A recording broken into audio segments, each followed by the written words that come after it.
हाँ जी, नमस्कार भाई सभी को। स्वागत है आप सभी का आपके अपने प्लेटफॉर्म पे ब्रदर्स एजुकेशन ऐप पे।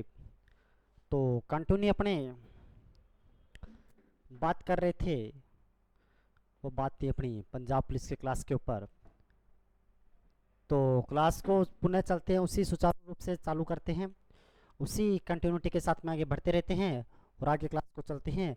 जो भी चैनल के ऊपर नया जुड़ा है वीडियो को लाइक करना, चैनल को सब्सक्राइब करना और सभी ग्रुप में वीडियो को शेयर भी कर देना। पंजाब पुलिस के जीके के ऊपर बात थी अपनी, जीके ऊपर अपने कंटिन्यू क्लास ले रहे थे। उसी कड़ी के अंदर आज की क्लास से और लेके चलते हैं, Punjab police sorry Chandigarh police के ऊपर बात कर रहे थे और चलते हैं उसी चंडीगढ़ पुलिस की आगे की कड़ी के अंदर। तो ये रहे अपने आज के क्वेश्चन, ये रहे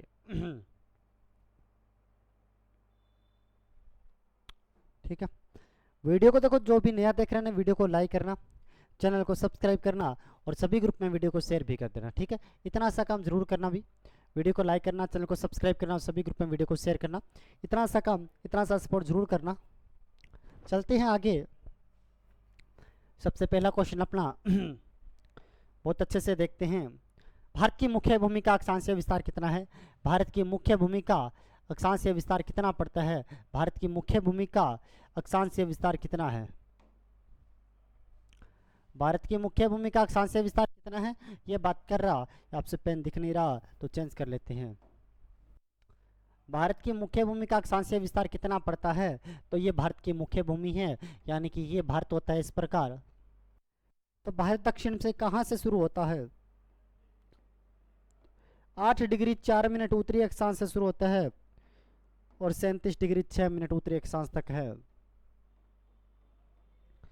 8 डिग्री 4 उत्तरी अक्षांश से शुरू होकर कहाँ तक है? 37 डिग्री 6 मिनट उत्तरी अक्षांश के मध्य पड़ता है। तो भारत का मुख्य विस्तार आपसे पूछे तो अक्षांशीय विस्तार कितना पड़ता है? 8 डिग्री 4 मिनट से 37 डिग्री 6 मिनट उत्तरी अक्षांश, इसका आपका बिल्कुल करेक्ट आंसर रहेगा।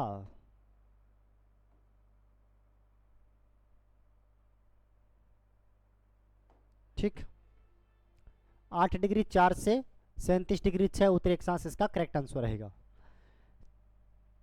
ठीक है, इसका 1 नंबर ऑप्शन रहेगा सही। आगे चलते हैं नेक्स्ट क्वेश्चन के ऊपर। वीडियो को जो भी नया देख रहे हैं ना अभी, तो चैनल को लाइक करना, सब्सक्राइब करना बटन को और सभी ग्रुप में वीडियो को शेयर भी कर देना। अगला क्वेश्चन आपके सामने है, भारत किस गोलार्ध में स्थित है? भारत किस गोलार्ध में स्थित है? 4 ऑप्शन आपके सामने, दक्षिणी पूर्वी गोलार्ध में, पूर्वी पश्चिमी गोलार्ध में, उत्तर पूर्वी गोलार्ध में या फिर उत्तर पश्चिमी गोलार्ध में। ये स्पोज करो, इस प्रकार का कौन सा पड़ता है? इस प्रकार की पृथ्वी है, इस प्रकार की पृथ्वी पड़ती है। तो आपसे पूछ रहा भारत कौन से गोलार्ध में स्थित पड़ता है? तो भारत के अगर गोलार्ध की बात करते हैं तो कौन से गोलार्ध में? ये 0 डिग्री हुआ। इससे ऊपर उत्तरी गोलार्ध हुआ, ये दक्षिणी गोलार्ध हुआ। इससे इस साइड के रेखा के अंदर पूर्वी गोलार्ध हुआ, ये पश्चिमी गोलार्ध हुआ। तो भारत यहाँ पे पड़ता है, यानी कि उत्तरी गोलार्ध व पूर्वी गोलार्ध कौन सा हुआ? उत्तरी पूर्वी गोलार्ध हुआ, उत्तर पूर्वी। सी नंबर ऑप्शन आपका बिल्कुल करेक्ट होगा। ठीक है, वीडियो को देखो लाइक करना और जो देख रहे हैं ना वीडियो को सब्सक्राइब भी करना, चैनल को सब्सक्राइब करना, वीडियो को लाइक करना और सभी ग्रुप्स में वीडियो को शेयर भी कर देना। बहुत फायदेमंद क्लास आपके लिए साबित होने वाली है। तो सी नंबर ऑप्शन आपका बिल्कुल सही रहेगा। पंजाब पुलिस के अंदर बहुत बेहतरीन तैयारी के साथ में आपको इसमें उतरना होगा। भारत किस महाद्वीप में स्थित है? भारत किस महाद्वीप में स्थित है? अफ्रीका महाद्वीप, ऑस्ट्रेलिया महाद्वीप, एशिया महाद्वीप एंड यूरोप महाद्वीप। भारत किस महाद्वीप में स्थित पड़ता है? भारत की बात कर रहा, भारत किस महाद्वीप में स्थित है? अफ्रीका महाद्वीप में है, ऑस्ट्रेलिया महाद्वीप में है, एशिया महाद्वीप में है या फिर यूरोप महाद्वीप में है? भारत जो सबसे बड़ा महाद्वीप पड़ता है, जिसे एशिया महाद्वीप कहा जाता है, जिसे एशिया महाद्वीप कहा जाता है, जो सबसे बड़ा महाद्वीप पड़ता है, इसी महाद्वीप में कौन सा स्थित है? तो भारत स्थित है। इसका सी नंबर ऑप्शन आपका बिल्कुल करेक्ट होगा। भारत कौन से महाद्वीप में स्थित है? तो एशिया महाद्वीप में, सी नंबर ऑप्शन।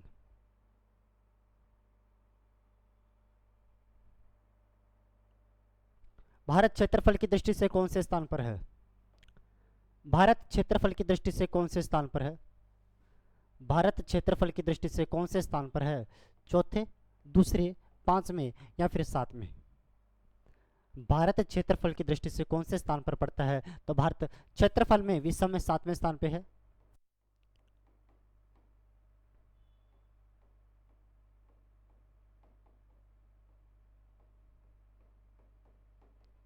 विश्व में भारत में क्षेत्रफल में 7वें स्थान पे है, और कुल क्षेत्रफल का, विश्व के कुल क्षेत्रफल का 2.42% पे भारत का क्षेत्रफल है, तो 7वें स्थान पे। डी इसका आंसर आपका बिल्कुल करेक्ट रहेगा। देखो जो भी चैनल के ऊपर नया जुड़ा है ना, वीडियो को लाइक किया करो, चैनल को सब्सक्राइब भी किया करो, और सभी ग्रुप में वीडियो को शेयर कर दो। यह क्लास आपके लिए बहुत ज़्यादा फायदेमंद साबित होने वाली है। बहुत अच्छे कंटेंट के साथ में क्लास आती है, और कंटिन्यू आगे क्लास से इसी प्रकार बेहतरीन फैकल्टी के साथ में आपके साथ में क्लास से आती ही रहेगी। ठीक है, देखो पंजाब, इसके चंडीगढ़ पुलिस का पूरा कोर्स अवेलेबल है। अगर पूरा कोर्स भी परचेज करना चाहते हो, पूरा video course, full video course अगर परचेज करना चाहते हो, तो हमारे एप्लीकेशन है टेस्ट माफिया। इस टेस्ट माफिया को डाउनलोड करना, प्ले स्टोर पे आपको मिल जाएगी, और वहाँ से पूरा आप course test mafia application course से डाउनलोड कर सकते हो, और पूरा स्टडी मटेरियल वहाँ पे अवेलेबल है। पूरा का पूरा स्टडी मटेरियल वहाँ पे अवेलेबल है, वो पूरा कोर्स आप वहाँ से परचेज कर सकते हो। अगर आपको स्टडी मटेरियल चाहिए तो आपको व्हाट्सएप नंबर पे आपको बुकिंग करवानी पड़ेगी अपने स्टडी मटेरियल की। यहाँ पे आपका एड्रेस बताना होगा, और आपको फ्री में होम डिलीवरी ये भेज दिया जाएगा। फ्री में होम डिलीवरी ये कर दिया जाएगा। 7597500075 के ऊपर आप यहाँ पे व्हाट्सअप कर सकते हो, ऑर्डर बुक करवा सकते हो। भारत जनसंख्या की दृष्टि से कौन से स्थान पर है? भारत जनसंख्या की दृष्टि से कौन से स्थान पर आता है? भारत जनसंख्या की दृष्टि से कौन से स्थान पर है? पहला, दूसरा, चौथा, तीसरा। 4 ऑप्शन आपके सामने है। तो आपके पास भी कमेंट बॉक्स है, तो अपना भी आंसर कमेंट बॉक्स में जरूर दिया करो। आपके सामने कमेंट बॉक्स दे रखा है, तो आंसर देने के लिए होता है, वहां पे अपना आंसर दिया करो। भारत जनसंख्या की दृष्टि से कौन से स्थान पर है? तो पहले स्थान पे आता है, दूसरे पे आता है, तीसरे पे, चौथे पे आता है। तो वर्तमान की कंडीशन देखें तो कौन सा स्थान है? तो पहला स्थान है। लेकिन अपने को ऑफिशियल देखना होगा, ऑफिशियल देखना होगा, यानी कि 2011 की जनगणना देखनी होगी, तो कौन से स्थान पे आता है? दूसरे स्थान पे आता है। कौन से स्थान पे आता है? दूसरे स्थान। और जो पेपर में ऑफिशियली पूछा जाता है, करंट का प्रश्न पेपर में नहीं, ऐसे ऑफिशियल जो आंकड़े होते हैं वही पेपर में प्रश्न पूछे जाते हैं। ठीक है, वीडियो को लाइक कर दो भाई। वीडियो को जिसने लाइक नहीं किया, वीडियो को लाइक कर दो, चैनल को सब्सक्राइब भी कर देना। वीडियो को लाइक कर दो, चैनल को सब्सक्राइब कर दो भाई।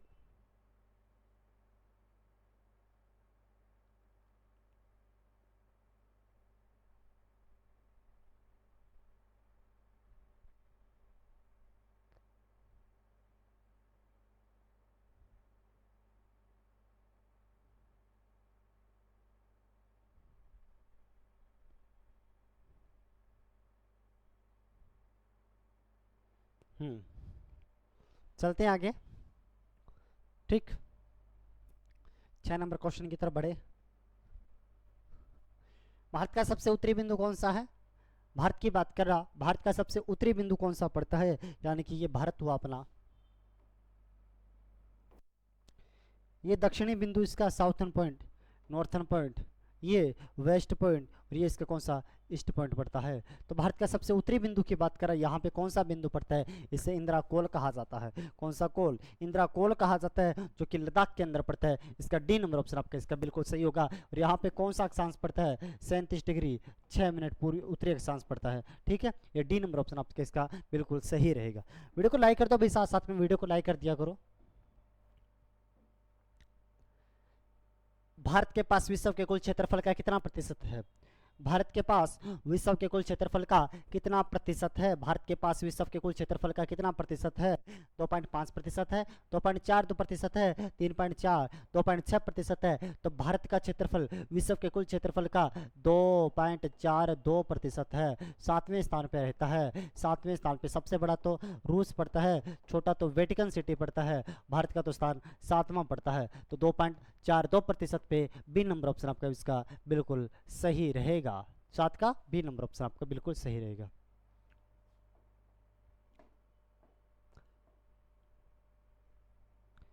कर्क रेखा भारत के कितने राज्यों से होकर गुजरती है? कर्क रेखा भारत के कितने राज्यों से होकर गुजरती है? 7 राज्य से, 9 राज्य से, 8 राज्य से, या फिर 6 राज्य से। कर्क रेखा उत्तरी गोलार्ध में, उत्तरी गोलार्ध के अंदर जो 23.5 डिग्री रेखा होती है, उसे कर्क रेखा कहा जाता है। और जो सूर्य का तापमान रहता है ना, सूर्य का प्रकाश सीधा अगर पृथ्वी पे पड़ता है तो कर्क रेखा व कर्क रेखा के मध्य पड़ता है। अब कर्क रेखा इसलिए महत्वपूर्ण है क्योंकि भारत के मध्य से गुजरती है, और कर्क रेखा व मकर रेखा का मध्य का जो कटिबंध होता है उसे उष्ण कटिबंध कहा जाता है। कर्क के उत्तर का कटिबंध होता है उसे शीतोष्ण कटिबंध, जहां पे सूर्य का प्रकाश तिरछा पहुंचता है। यानी कि सिंपल सी बात है भाई, जब अगर कर्क रेखा भारत के मध्य से गुजर रही है तो भारत के मध्य भी दो कटिबंध पाए जाएंगे।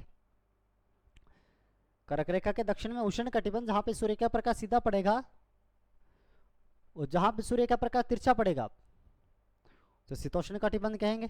सिंपल सी बात है, नीचे का उष्ण कटिबंध, ऊपर का शीतोष्ण कटिबंध कहलाएगा। यही बात हुआ फिर तो।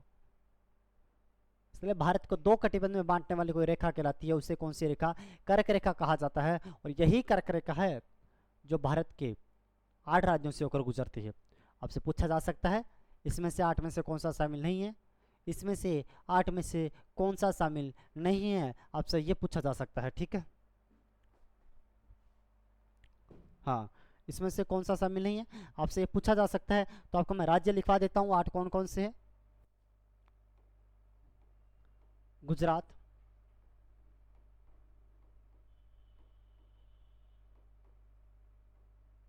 राजस्थान,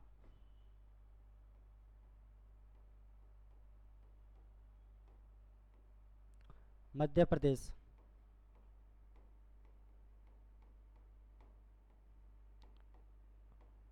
छत्तीसगढ़, झारखंड,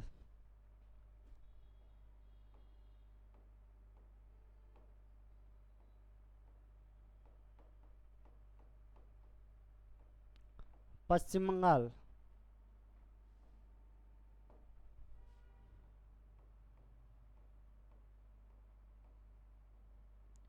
त्रिपुरा और मिजोरम।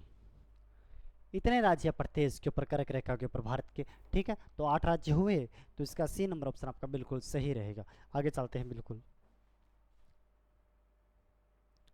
9 नंबर प्रश्न आपका, भारत का मानक समय रेखा रेखा कितना डिग्री देशांतर रेखा को माना जाता है?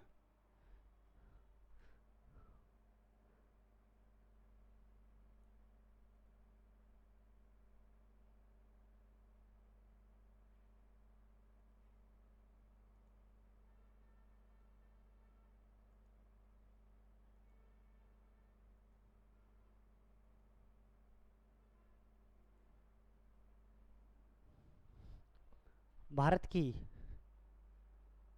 मानक समय रेखा कितना डिग्री देशांतर को माना जाता है, ये बात आपको पता होनी चाहिए। भारत की मानक समय रेखा कौन सी डिग्री देशांतर कहलाती है?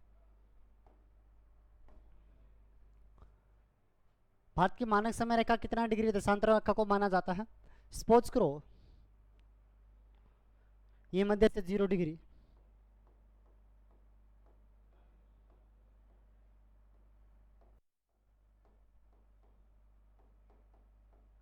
ग्रीनविच रेखा गुजरती है, ऐसा चलता है। भारत के मध्य से जो पड़ती है, यहां पे भारत है, भारत के मध्य से 82.5 डिग्री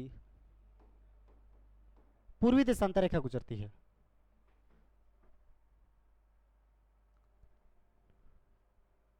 भारत के मध्य से 82.5 डिग्री पूर्वी देशांतर रेखा गुजरती है। ये बात आपको बहुत अच्छे से पता होनी चाहिए कि भारत के मध्य से कौन सी रेखा गुजरती है, तो 82.5 डिग्री पूर्वी देशांतर रेखा भारत के मध्य से होकर गुजरती है। 0 डिग्री रेखा यहाँ पे सपोज करो 12 बजे 360 डिग्री घूमते हैं 24 घंटों में पृथ्वी।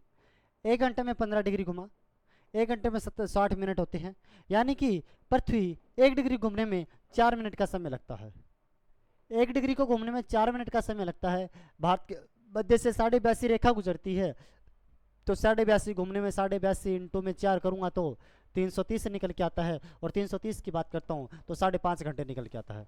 कितना निकल के आता है? 5.5 घंटे 330 के बाद में निकल के आता है। 5.5 घंटे 330 के बाद में निकल के आता है। आपसे पूछेगा भारत की मानक समय रेखा कौन सी है? आपसे पूछेगा भारत की मानक समय रेखा,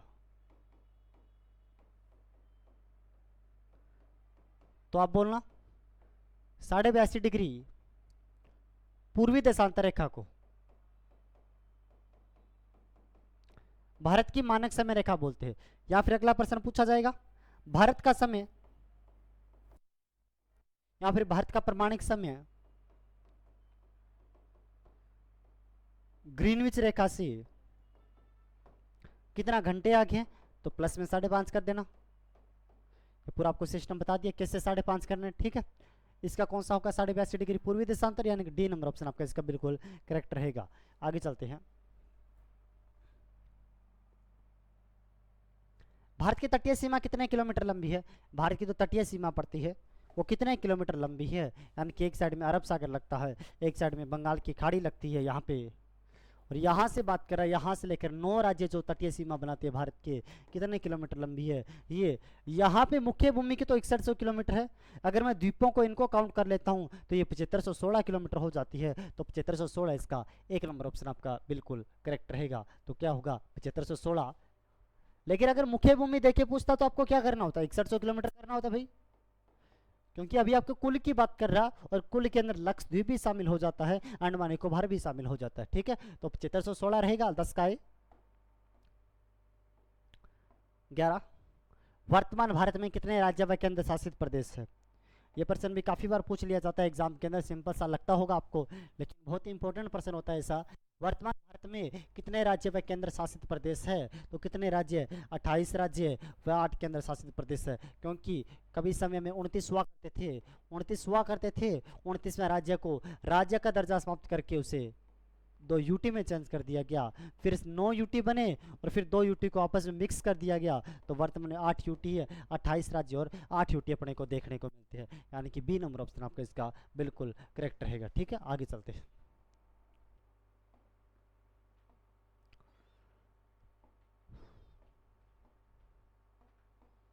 हम्म 2011 की जनगणना के अनुसार सर्वाधिक जनसंख्या वाला राज्य कौन सा है?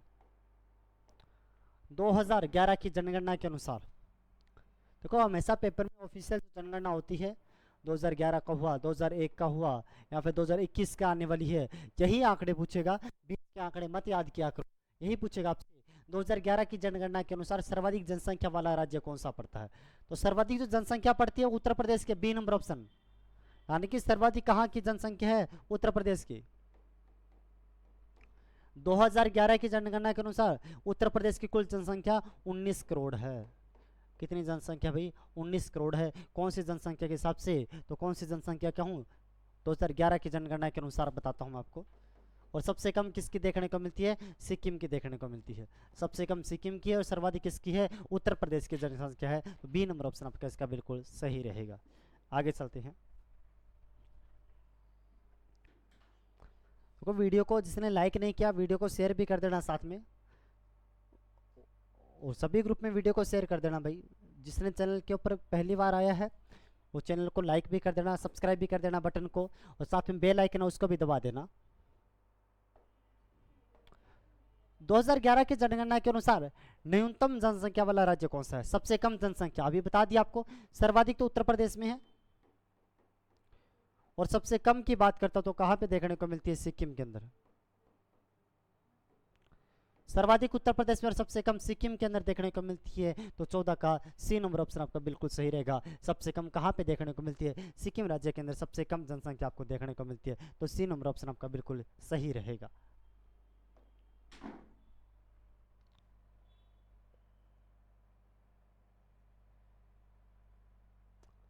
हाँ, बहुत अच्छा प्रश्न आपके एग्जाम में आने वाले की पूरी संभावना रहती है, और काफ़ी बार स्टेट के एग्जाम में तो आ चुका प्रश्न है ये।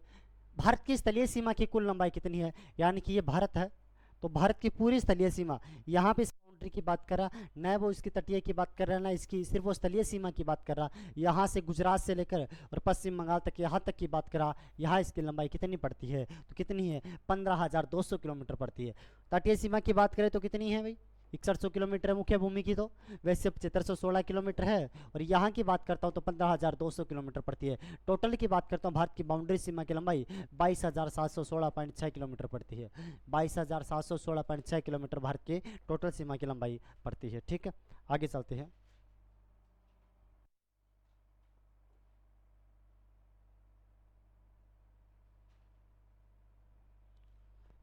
हम्म।